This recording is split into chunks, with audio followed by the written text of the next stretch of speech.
बहुत देर तक वे जवान इसी प्रकार रोते पीटते रहे। जब उन्होंने विलाप बंद किया तो वही बूढ़ा एक एक करके सभी के पास पानी और चिलमची ले गया। सभी ने अपना मुंह धोया और जो कपड़े फाड़ डाले थे उन्हें उतार कर बदला और अपने अपने कक्ष में जाकर सो रहे। उन लोगों की यह दशा देखकर मैं अत्यंत उत्कंठित हुआ। मैंने वचन दिया था कि उनसे कुछ न पूछूंगा, किंतु मुझे उत्सुकता के कारण रात भर नींद न आई। दूसरे दिन सुबह हम सभी लोग सैर के लिए बाहर निकले तो मैंने उनसे कहा, सज्जनों, आप लोग हर तरह ज्ञानवान और बुद्धिमान हैं, किंतु कल रात आप लोगों ने जो कुछ किया वह उन्मत्तों के अलावा कोई भी नहीं करेगा। मैं बड़ा परेशान हूं। मैंने आपको वचन दिया है कि मैं आपके कार्यकलाप के बारे में या आपके काने होने का कारण न पूछूंगा, किंतु यह भी सत्य है कि अब यह बातें पूछे बगैर मुझसे रहा नहीं जाता है।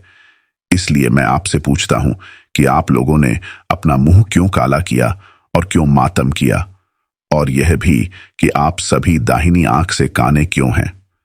किंतु उन्होंने कहा कि हम तुम्हें यह सब बातें नहीं बता सकते।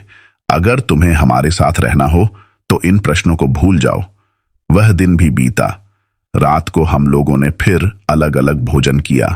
उसके बाद बूढ़े ने फिर उन लोगों के सामने स्याही और राख से भरे थाल रखे और उन्होंने रोज की रस्म के तौर पर अपने मुंह काले किए और वही रोना पीटना शुरू किया। दूसरी बार यह सब देखकर मेरी उत्सुकता और बढ़ गई।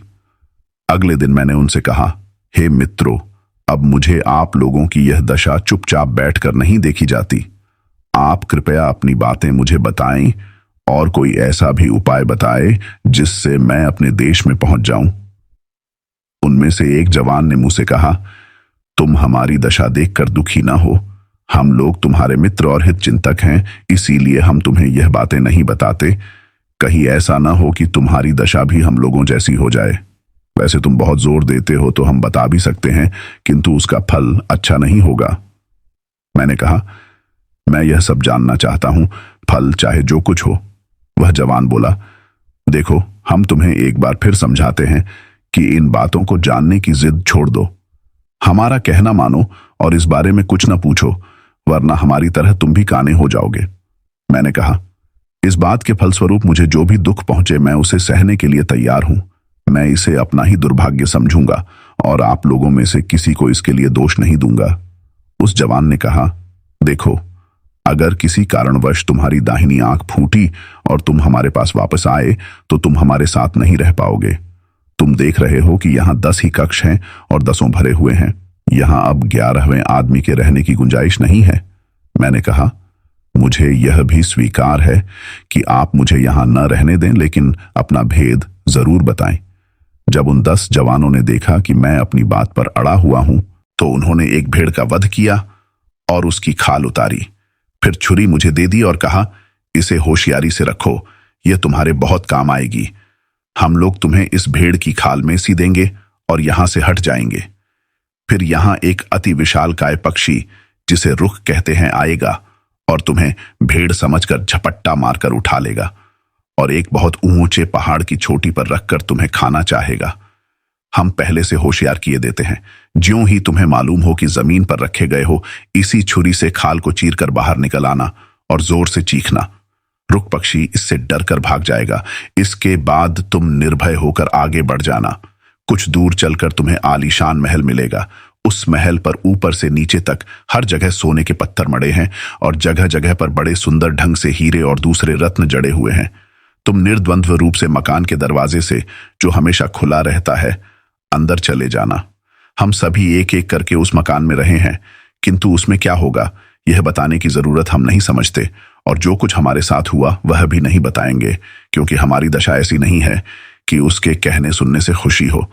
तुम स्वयं ही वह सब देख सुन लोगे। ये जरूर कहते हैं कि हमारी तरह तुम भी दाहिनी आंख से काने हो जाओगे।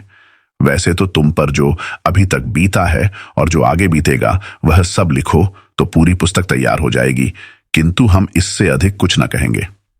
जब जवान अपनी बात समाप्त कर चुका तो मैंने भेड़ की खाल को अपने चारों ओर लपेट लिया।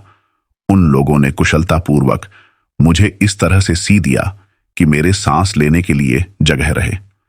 मुझे इस प्रकार सीकर और जंगल में रख कर वे घर के अंदर चले गए। थोड़ी ही देर में रुख नामक विशाल पक्षी आया और भेड़ समझकर मुझे झपट्टा मारकर पंजों में दबाकर ले उड़ा और एक ऊंचे पहाड़ की चोटी पर ले जाकर रख दिया। नीचे जमीन लगते ही मैं छुरी से खाल फाड़ कर बाहर आ गया और चीख मारी। पक्षी यह देखकर डर कर उड़ गया। मैं वहां से बताए हुए मार्ग पर चल दिया और तीसरे पहर के लगभग महल तक पहुंच गया। जैसा सुना था उससे भी अधिक अच्छा उसे पाया।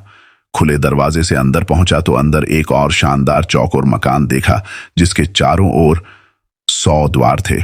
एक द्वार स्वर्ण का था और 99 चंदन की लकड़ी के थे। अंदर कई सुसज्जित वाटिकाएं और गृह थे। सामने एक बड़ी बारहदरी थी जिसमें 40 सुंदरी नवयौवनाएं उत्तमोत्तम वस्त्रालंकारों से सुसज्जित बैठी थीं। मुझे देखकर वे उठ खड़ी हुई। उन्होंने हंसकर मेरा स्वागत किया और कहने लगी कि हम बहुत देर से आपकी प्रतीक्षा में थे। फिर मुझे उन्होंने कुछ ऊंचे स्थान पर बिठाया। मैंने बहुत कहा कि मैं आप लोगों से ऊंचे पर बैठने का अधिकारी नहीं हूं, किंतु वे नहीं मानी।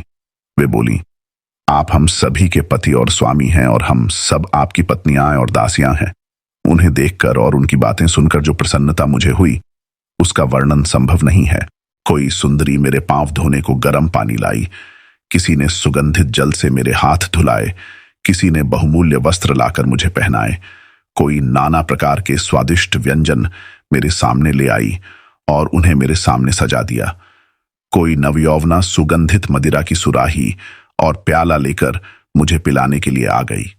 इसी प्रकार वे देर तक हंसी खुशी तरह तरह से मेरी सेवा करती रहीं। मैं यह सब देखकर इतना अभिभूत हुआ कि अब तक के अपने सारे दुख दर्द भूल गया और स्वयं को सारे संसार का अधिपति समझने लगा।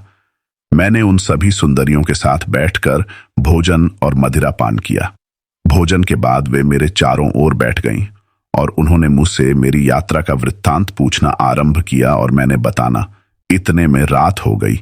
उन स्त्रियों ने मकान में बड़ी सुंदर रोशनी की और कुछ स्त्रियों ने मुझसे मनोहर ढंग से बातचीत करनी शुरू कर दी। फिर उन्होंने भोजन के पात्र हटाकर फल, मिठाई, शरबत आदि शीशे के सुंदर पात्रों में लेकर सामने रख दिए और मुझे ऊंचे आसान पर बिठाकर मेरे चारों तरफ बैठकर गाने बजाने लगी और उनमें जो नृत्य में प्रवीण थीं वे नृत्य भी करने लगी। इसी में आधी रात बीत गई। फिर उनमें से एक ने कहा कि आज आप बहुत दूर से आए हैं, अब आराम करें। उसने कहा कि शयन कक्ष तैयार हैं और सोने से पहले आप हम में से एक को चुन लें तो वह आपके साथ सो रहे। मैंने कहा, यह काम तो बड़ा कठिन और अनुचित होगा, क्योंकि सौंदर्य में तुम लोग एक से एक बढ़कर हो। मैं किसे चुनूं? फिर जिसे चुनूंगा उसके अलावा क्या दूसरों को बुरा नहीं लगेगा और क्या वे मेरी धृष्टता पर क्रुद्ध नहीं होगी? उस सुंदरी ने कहा, यह बात नहीं है। हम सबकी हार्दिक इच्छा है कि आपको प्रसन्न करें। हम में परस्पर ईर्ष्या नहीं है। आप हम में से जिसका चाहे हाथ पकड़कर ले जाएं, कोई दूसरा बुरा नहीं मानेगा, क्योंकि हम सभी चाहते हैं कि आप एक एक करके हम सभी का भोग करें। आप हमसे प्रत्येक का आनंद उड़ाएंगे ही, किसी का आज तो किसी का कल, इसलिए हमें बुरा लगने का प्रश्न ही नहीं है। अब आप बगैर झिझक हम में से जिसे चाहें उसे अपने साथ ले जाएं। हम सब शहजादियान हैं, किंतु आपकी सेवा के लिए हैं। यह सुनकर मैंने उसी सुंदरी की ओर हाथ बढ़ाया जिसने मुझसे ऐसी बुद्धिमानी की बातें की थीं। उसने तुरंत अपना हाथ मेरे हाथ में दे दिया। मैं उसके साथ अपने शयन कक्ष में आ गया और अन्य 39 स्त्रियां अपने अपने शयनगार में चली गईं। दूसरे दिन सवेरे मैं अच्छी तरह उठ भी नहीं पाया था कि शेष 39 स्त्रियों ने मेरे पास आकर अभिवादन किया और पूछा कि रात को आराम से तो सोए। हाँ, उनके आने के पहले मैंने वे सुंदर वस्त्र और रत्न पहन लिए थे जो मेरे सिरहाने रख दिए गए थे। कुछ देर बातचीत करने के बाद वे स्त्रियां मुझे स्नानागार में ले गईं और तरह तरह की मालिश करके मुझे स्नान कराया। मेरे नहा चुकने के बाद उन्होंने दूसरे वस्त्र आभूषण जो पहले वस्त्र आदि से भी उत्तम थे मुझे पहनाया। इसके बाद सारे दिन बल्कि आधी रात तक पहले दिन की तरह हास परिहास, किस्सा कहानी, खाना पीना और राग रंग चलता रहा। आधी रात हुई तो उन्होंने कहा कि आप हम में से जिसे चाहें चुन लें कि वह आपके साथ जाकर सो जाए। मैंने एक और सुंदरी का हाथ पकड़ा और उसे लेकर अपने शयन कक्ष में चला गया। सुबह उठकर फिर उन लोगों के साथ स्नानागार में चला गया। फकीर ने जुबैदा से कहा कि हे सुंदरी, मैं तुमसे किस प्रकार और कहां तक बताऊं कि कैसे आनंद और संतोष में मेरा समय बीतता रहा। दिन भर नाना प्रकार की खाने पीने और अन्य विलास सामग्री का उपभोग करता और रात को 39 में से किसी एक सुंदरी को अपने शयन कक्ष में ले जाता। इसी प्रकार लगभग 1 वर्ष आनंद पूर्वक उस राजमहल में बीत गया। जब वर्ष पूरा होने में 1 दिन रह गया तो सुबह को वे सुंदरियां हों जो हमेशा प्रसन्न वदन होकर मुझसे मेरा रात का हाल पूछने आया करती थीं, आंखों में आंसू भरे हुए आईं और कहने लगी कि आ शहजादे, हम सब आपसे विदा होने के लिए आए हैं। आपको हम भगवान को सौंपते हैं, वही आपकी रक्षा करेगा। मुझे उनकी इस बात से बड़ा आश्चर्य और दुख हुआ। मैंने उनसे पूछा, ऐसा क्या हो गया कि तुम लोग इतनी दुखी हो और यहां से विदा होने की बात क्यों कर रही हो? तुम्हें कहां जाना है और क्यों जाना है? भगवान के लिए मुझसे सारी बातें कहो। अगर तुम किसी संकट में हो और तुम्हें मेरी सहायता की आवश्यकता हो तो मुझसे जो भी सहायता बन पड़ेगी वह मैं करूंगा। उन्होंने कहा, कुछ नहीं हो सकता। भगवान की यही इच्छा है कि हम लोग हमेशा के लिए अलग हो जाएं और आज के बाद ना आप कभी हमें देखें ना हम आपको देखें। आपकी तरह पहले भी यहां कई लोग आए और फिर ऐसे अलग हुए कि हमें आज तक उनका कोई हाल मालूम नहीं हुआ। वही बात आपके साथ होने वाली है। ये कहने के बाद उन सभी ने विलाप करना आरंभ कर दिया। मैं और घबरा उठा और मैंने उनसे कहा कि तुम लोग साफ साफ बताती क्यों नहीं कि तुम्हारे दुख संताप का कारण क्या है? उन्होंने कहा कि हम आपको क्या बताएं, क्यों दुखी हैं। यह समय हमारे आप से सदा के लिए बिछुड़ने का है। हाँ, एक बात है कि अगर आपको हमसे मिलने की उत्कट इच्छा हो और उसके लिए जो प्रतिज्ञा करें उस पर दृढ़ रहें तो हम लोगों का आपसे फिर मिलन हो भी सकता है। मैंने कहा, मेरी समझ में कुछ भी नहीं आया कि तुम्हारी बातों का क्या अर्थ है। मैं तुम्हें ईश्वर की सौगंध दिलाता हूं कि सारी बात को साफ समझा कर कहो। अब उनमें से एक ने कहा, सबसे पहले तो आप यह समझ लीजिए कि हम 40 शहजादियां हैं। हम लोग इस स्थान पर 1 वर्ष तक आमोद प्रमोद के लिए आया करते हैं। इसके बाद 40 दिन के लिए अपने आवश्यक कार्यों के लिए अपने अपने देश चले जाते हैं। 40 दिन बाद फिर 1 वर्ष के लिए इस महल में आ जाते हैं। कल हमारा यह वर्ष पूरा हो गया, इसलिए आज हम लोग आपसे विदा ले रहे हैं। यही कारण है हमारे शोक और विलाप का। हम यहां से जाने के पहले आपको यहां के 100 कोठों की कुंजियां सौंप जाएंगे।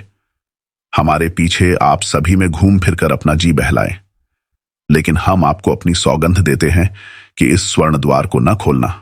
अगर आपने इसे खोला तो हमारा आपका मिलन फिर कभी न हो सकेगा। लेकिन हमें मालूम है कि आप में इतना आत्मसंयम नहीं है कि उस द्वार को न खोलें। आप उसे जरूर खोलेंगे और हमेशा के लिए हमसे बिछुड़ जाएंगे। यही कारण है कि हम सारी शहजादियां दुखी हैं। अगर भगवान ने आपको सद्बुद्धि दी और आपने उस स्वर्ण द्वार को न खोला तो आपको कभी कोई दुख न होगा। आप संपूर्ण आयु चैन से बिताएंगे और हमारे साथ हमेशा आनंद करेंगे। लेकिन अगर आपने हमारे कहने के विपरीत किया तो आपको बहुत अधिक शोक और कष्ट होगा और आपके कष्ट से हमें भी दुख और कष्ट होगा।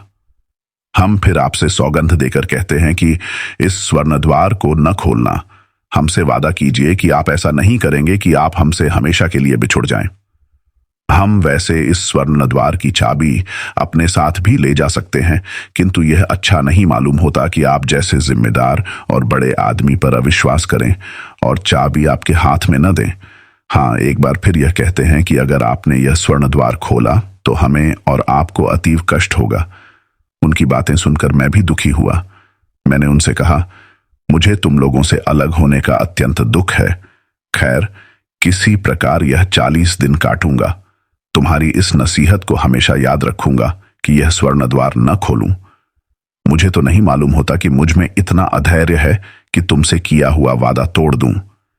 इससे अधिक साधारण बात क्या होगी कि मैं 100 दरवाजों को खोलकर घूमूं फिरूं और एक को खोलने से बाज रहूं। अगर तुम लोग इससे कठिन काम करने को कहती हो, उसे भी मैं स्वीकार कर लेता। तुम्हारी बात मानने में तो मेरा ही लाभ है। मैं भला ऐसी बात क्यों करूंगा जिससे मेरी गहरी हानि हो और तुम लोगों से भी हमेशा के लिए अलग होना पड़ जाए। मैं ऐसी बात कभी नहीं करूंगा। यह कहकर मैंने उन सभी को एक एक करके गले लगाया। इसके बाद वे सब चली गईं और मैं उस लंबे चौड़े राजमहल में अकेला ही रह गया। मुझे अत्यंत शोक हो रहा था। यद्यपि वे केवल 40 दिन बाद आने वाली थीं, तथापि उनके वियोग में मुझे एक एक घड़ी भारी पड़ रही थी। फिर मैंने अपना जी बहलाने को सोचा कि जिन दरवाजों की चाबियां मेरे पास हैं उन्हें खोल कर देखूं। मैंने सोचा कि निषेध तो केवल एक द्वार के खोलने का है, सो उसे नहीं खोलूंगा। इसलिए मैंने पहला दरवाजा खोला। अंदर गया तो देखा कि एक बड़ा भारी फलों का बाग है।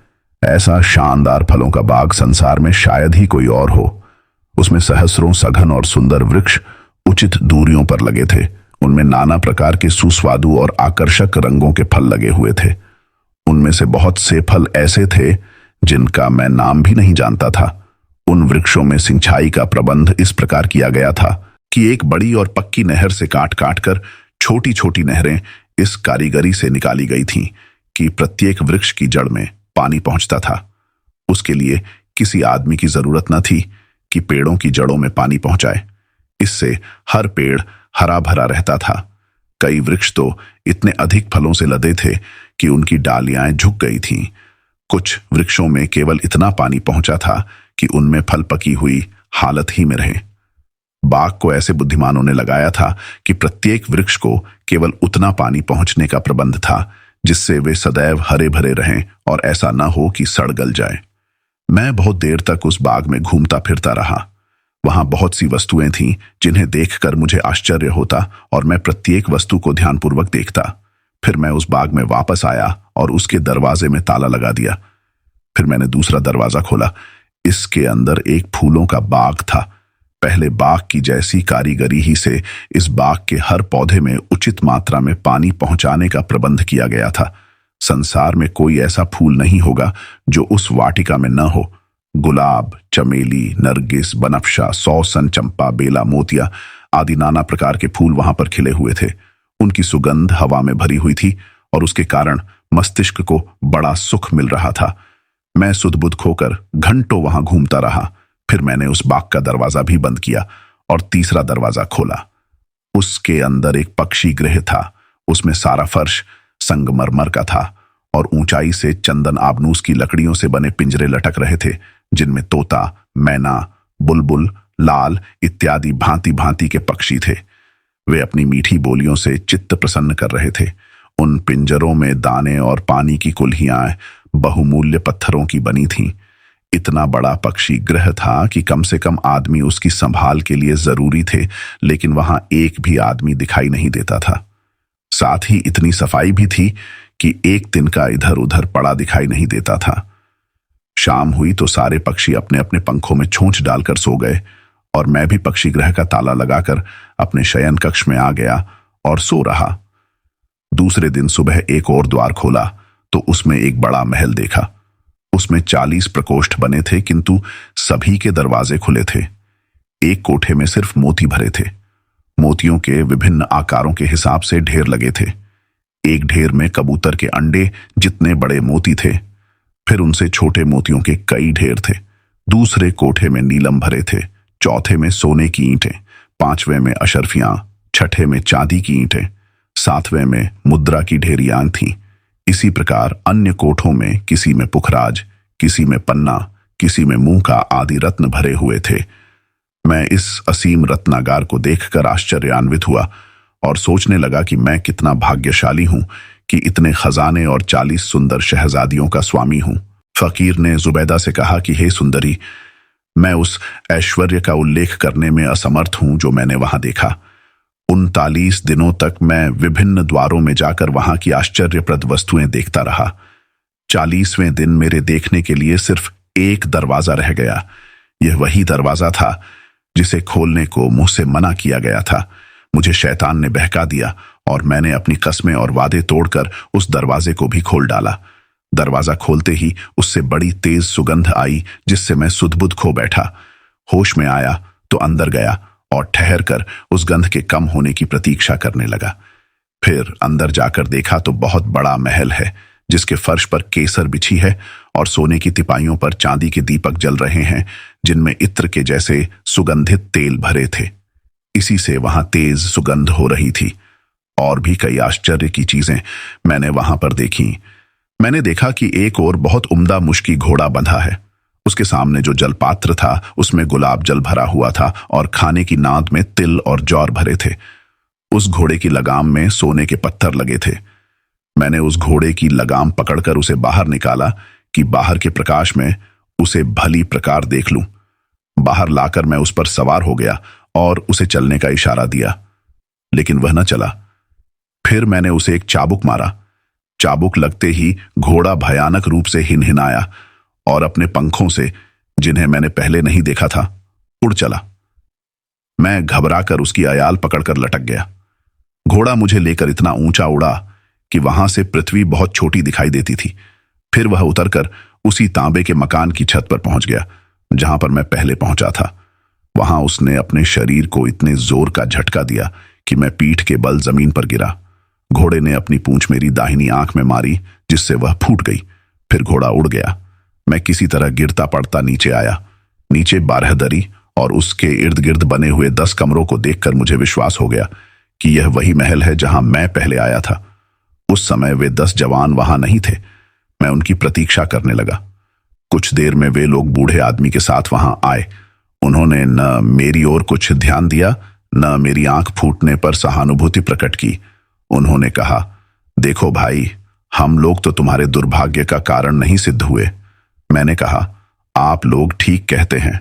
मुझ पर जो मुसीबत पड़ी वह अपनी ही मूर्खता के कारण पड़ी, किंतु मैं जानना चाहता हूं कि इस मुसीबत को दूर करने का भी उपाय है या नहीं। उन्होंने कहा, अगर हम ऐसा उपाय जानते तो अपनी मुसीबत को दूर न कर लेते। तुम्हारी तरह हम लोग भी 1-1 वर्ष तक उन शहजादियों के साथ आनंदपूर्वक रहे। अगर हम वह स्वर्ण द्वार न खोलते तो हम उनके साथ आनंदपूर्वक रहते।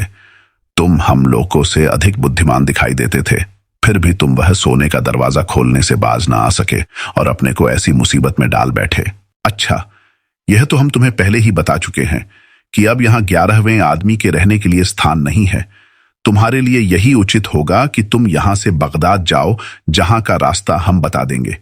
वहां तुम्हें ऐसा व्यक्ति मिलेगा जो तुम्हारे दुख दूर करेगा। उनकी सलाह मानकर मैं बगदाद पहुंचा।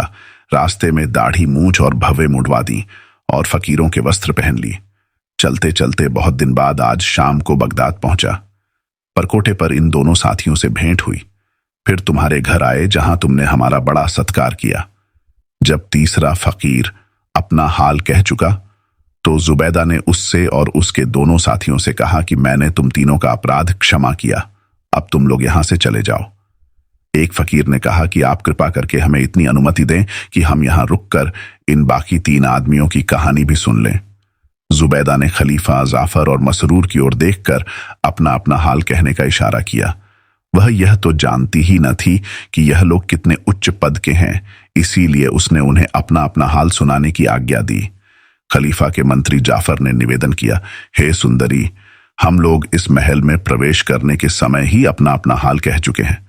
अब तुमने फिर पूछा है तो कहते हैं कि हम लोग मोसिल से आए हुए व्यापारी हैं। हम अपनी व्यापार की वस्तुएं बेचने यहां आए थे और एक सराय में उतरे थे।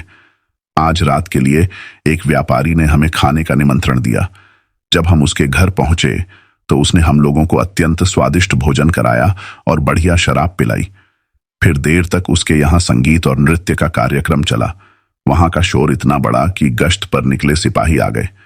उन्होंने कई लोगों को गिरफ्तार कर लिया। हम लोग भाग्यशाली थे कि किसी प्रकार बचकर निकल आए, लेकिन रात अधिक बीत जाने के कारण हमारी सराय का द्वार बंद हो गया था। हम लोग परेशान थे कि रात कहां बिताएं। इधर उधर भटकते हुए तुम्हारी गली में आ गए। तुम्हारे घर में हंसने, बोलने और गाने बजाने की आवाजें आ रही थीं, इसीलिए हमने दरवाजा खुलवाया। तुमने कृपा कर हम लोगों का आदर सत्कार किया। यही हमारी कहानी है। मंत्री ने यह बात इतने आत्मविश्वास और इतनी कुशलता से कही कि जुबैदा को उसकी सत्यता में विश्वास हो गया। उसने कहा, अच्छा, हमने तुम्हारा भी अपराध क्षमा किया और अब तुम सब यहां से चले जाओ। वे लोग उठने में झिझके तो जुबैदा ने क्रोध में भरकर कहा, जाते हो या जान देना चाहते हो? उसकी डांट सुनकर वे 7 व्यक्ति, मजदूर, 3 फकीर, खलीफा और उसके दोनों साथी चुपचाप उठकर बाहर आ गए, क्योंकि 7 हबशी नंगी तलवारें लिए उनके सर पर खड़े थे। 7 व्यक्तियों के घर से निकलते ही स्त्रियों ने घर का दरवाजा बंद कर लिया। बाहर आकर खलीफा ने इन फकीरों से कहा कि इतनी रात बीत गई है, अब तुम लोग कहां जाओगे, क्योंकि तुम इस नगर से परिचित भी नहीं हो। उन तीनों ने कहा कि हम लोग भी इसी चिंता में हैं। खलीफा ने कहा, तुम लोग हमारे साथ आओ, हम तुम्हारी सहायता करेंगे। यह कहकर खलीफा ने मंत्री के कान में कहा कि इन तीनों को अपने घर ले जाकर ठहराओ और कल मेरे दरबार में हाजिर करो। अतएव मंत्री जाफर उन तीनों फकीरों को अपने घर ले गया और इधर मसरूर सहित खलीफा भी अपने महल में आ गया। खलीफा शयन कक्ष में जाकर अपनी शैया पर लेट गया, किंतु उसे सारी रात नींद नहीं आई। उसने जो कुछ देखा सुना था उसका वैचित्र्य उसके चित्त से उतरता ही नहीं था। वह इसी चिंता में था कि यह बात जान ले कि जुबैदा कौन है और उसने दोनों कुतियों को क्यों मारा और फिर क्यों प्यार किया। साथ ही उसे यह जानने की भी बड़ी इच्छा थी कि अमीना के शरीर पर जो काले निशान पड़े हैं उनका क्या भेद है। सुबह वह नित्य कर्म, नाश्ता आदि से निश्चिंत होकर दरबार में गया और सिंहासन पर बैठ गया। कुछ देर में मंत्री ने आकर उसे प्रणाम किया। खलीफा ने मंत्री से कहा, जब तक मैं उन तीनों स्त्रियों और दोनों काली कुतियों का पूरा हाल न जान लूंगा मुझे चैन न मिलेगा। इसी कारण मुझे रात भर नींद नहीं आई है। तुम तुरंत जाओ और उन तीनों फकीरों और तीनों स्त्रियों को मेरे सन्मुख उपस्थित करो।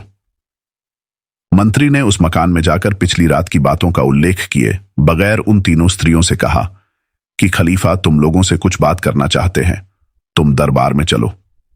अतएव वे तीनों अपने ऊपर बुर्का डालकर मंत्री के साथ चल दी।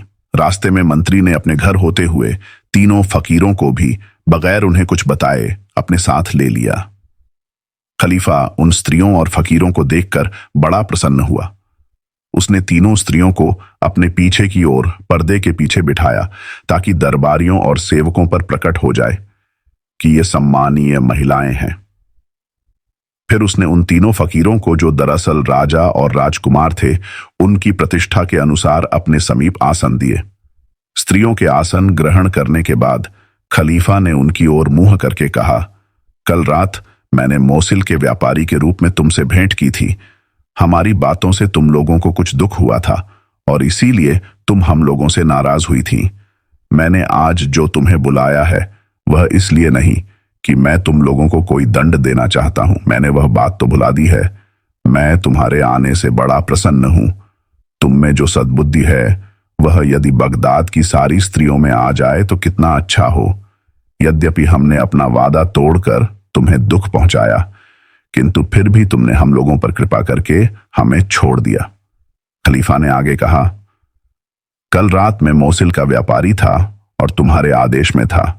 इस समय मैं हारून रशीद, अब्बास वंश का 7वां खलीफा और हजरत मोहम्मद का वंशज हूं। मैंने तुम्हें इसलिए बुलाया है कि मैं जानूं कि तुम कौन हो और तुम तीनों में से एक स्त्री के कंधों पर काले निशान किस लिए हैं। यद्यपि खलीफा ने यह सब स्पष्ट शब्दों में उनसे कहा था, तथापि मंत्री ने एक बार फिर इन बातों को दोहरा दिया। यह सुनकर जुबैदा ने आप बीती आरंभ कर दी।